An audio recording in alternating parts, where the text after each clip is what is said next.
Are you tired of traveling around the entire map just to gather resources? Well, no more. With the mod I recently found, I'm going to save you so much time and effort in your next Ark playthrough. So today we are reviewing the mod Seed Farm by CZS Homer, available for both PC and console.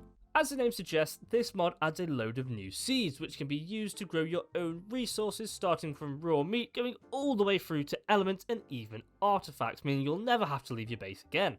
However, before you can do any of that, you'll have to gather a few things to get started, namely crystal, obsidian, metal, rare mushrooms and rare flowers will get you your first magic crystal elemental seed, which can be crafted in the table seed lockable as soon as you spawn in, but will require the same items as the smithy. Once you have your seed, using a medium or large crop plot, you'll begin to grow your magic crystal elemental, and the fun of the mod can finally begin. With these crystals you can make new seeds such as raw meat or flint, but you can also turn them into the apprentice version through either the table seed or the auto crafters, which I will get to a little bit later. Now each crystal upgrade will require the previous tier, with the amount doubling for each. So 8 of the normal crystals will make a single apprentice one, 16 apprentice will make a journeyman, 32 journeyman for a mastercraft, and 64 mastercraft for an ascendant. These will all be used to craft better seeds as well as better crop plots. Obviously, the crop plots are a key item in this mod. Unlocked to level 36, they have 600 slots compared to the usual 10 and can be upgraded to increase the greenhouse effectiveness, which in this mod will only require one greenhouse ceiling to get the maximum amount for each.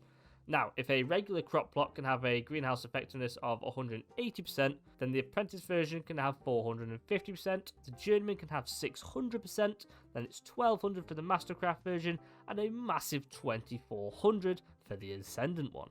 There are also tech crop plots which I'll explain in just a moment, but before that, let's move on to the seeds. There are 8 different tiers, including a vanilla tier, boss tier, and DLC tier. Starting with the vanilla tier, you won't need any special items apart from the regular Ark seeds, such as the veggie seeds, as in this tier you're able to make speed seeds which will simply grow quicker than their vanilla counterparts. Now in tier 1 you can make raw meat seeds. Tier 2 has basic resources such as hide, flint, thatch and spoiled meat. Tier 3 has other basic resources with a few rare ones such as oil, honey and blood packs. Tier 4 has rarer resources such as wyvern milk, angler gel and even narcotic. And then Tier 5 has some of the best such as metal ingots, black pearls and electronics. Now there is the boss tier which requires engrams at level 105. You can get element, apex drops, artifacts and trophies from these. And then there is also the DLC tier which only includes aberration at this time, but this allows you to grow gems, fungal wood and mushrooms. Now I know from the Discord that other DLCs are planned to be added in the future. Apart from seeds and crop plots, there are also other structures in this mod, starting with the spoiler bin, which is unlocked when you spawn in. This will instantly spoil any meat, and you can also add narco berries to craft narcotic in the bin. There is also a poop maker unlocked at level 64, which will quickly convert 10 stimberries into large animal feces, which can then be put into the magic compost bin unlocked at level 15 with some standard magic crystals to make magic fertilizer, also unlocked at level 15, which lasts 10,000 times longer than its vanilla counterparts. As I mentioned earlier, there are also auto crafters unlocked at level 15, which will automatically change your crystals into the next tier once you have enough. Seeing as though they require the same amount as the table seed, I don't really see the point of making them, so if anyone has any other uses for this, let me know in the comments below. Finally, the 2 tech crop plots, both unlocked at level 100. The first one allows you to grow any crops quicker than the ascendant crop plot without the need for water or fertilizer. All you need is a generator to power them, making it great for bases with no water nearby. Then, the ultimate crop plot is the real star of the show, as this one requires nothing to power it, as well as no water or fertilizer, as it actually doesn't grow any seeds. Yes, you heard that right, this crop plot actually increases the number of items you put in it. Now, I'm not using the word duplicate, as it's not always exactly double. So when you put an item into it, within minutes, you'll have more than you started with. Now, it's important to note that you can only put one type of item in at a time, and this won't work on things like armor, weapons, and tools.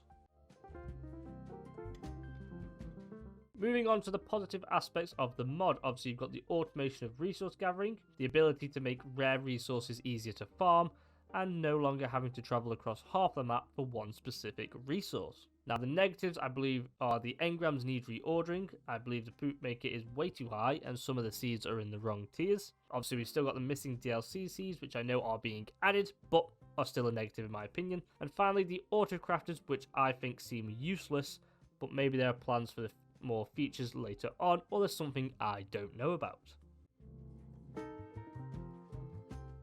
I feel like the mod is a good idea as a lot of solo players will get immense value from being able to farm all the items around their base. It is also good for the casual player who doesn't want or have the time to grind a load of resources. However, I feel like there are some improvements to be made, especially with the autocrafters, but I'll be keeping an eye on this mod and I will leave the links to both the Discord and the mod page at the top of the description for you to check it out for yourself. At its current state, I would give CZS Homer's Seed Farm mod a 6 autocrafters out of 10. So let me know, have you tried Seed Farm? Leave your thoughts on the mod in the comments below and suggest other mods you want me to review. Now if you've enjoyed this review, don't forget to like and subscribe, as in the next one we'll be looking at QOL Plus by Void Ark.